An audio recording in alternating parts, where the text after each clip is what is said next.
Buti nga, kilala niya pa rin ako hanggang ngayon. Anak, kamusta ka? Okay ka lang ba? Ayos lang naman po ako, ma. Naalagaan naman po nila ako na maayos. Ma'am, maraming salamat sa pagtanggap sa anak ko. Kung hindi dahil sa inyong mag-asawa, hindi ko na uli makikita ang anak ko. Dahil sa magandang kalooban na pinakita nyo sa anak ko, bibigyan ko kayo ng kaunting pabuya. Ako po. Mabait din mo ako. Magbibigyan niyo rin po ba ako? Anak, tara na umuwi na tayo sa bahay. Sasabihin ko sa kanila na nakita na ulit kita.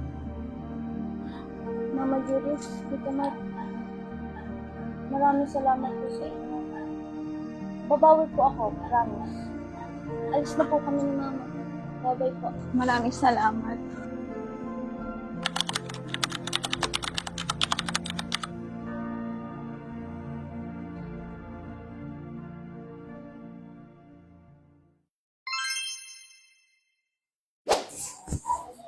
Baho. Campers.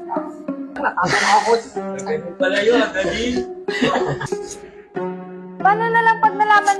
Ay, mali, direct.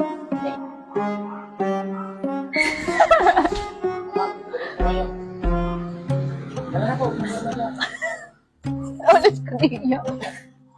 Tinig mo na yan. Tinig isa lang. Guys, yung mga empleyado natin, lalo-lalo na yung mga nangangailangan ng tulong. Magandang araw po.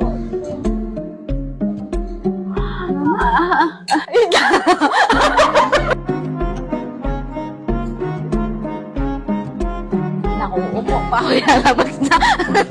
Naman, kailangan ko ma-supervise yung mga empleyado natin na kailangan ng tulong. Anak? Kasi,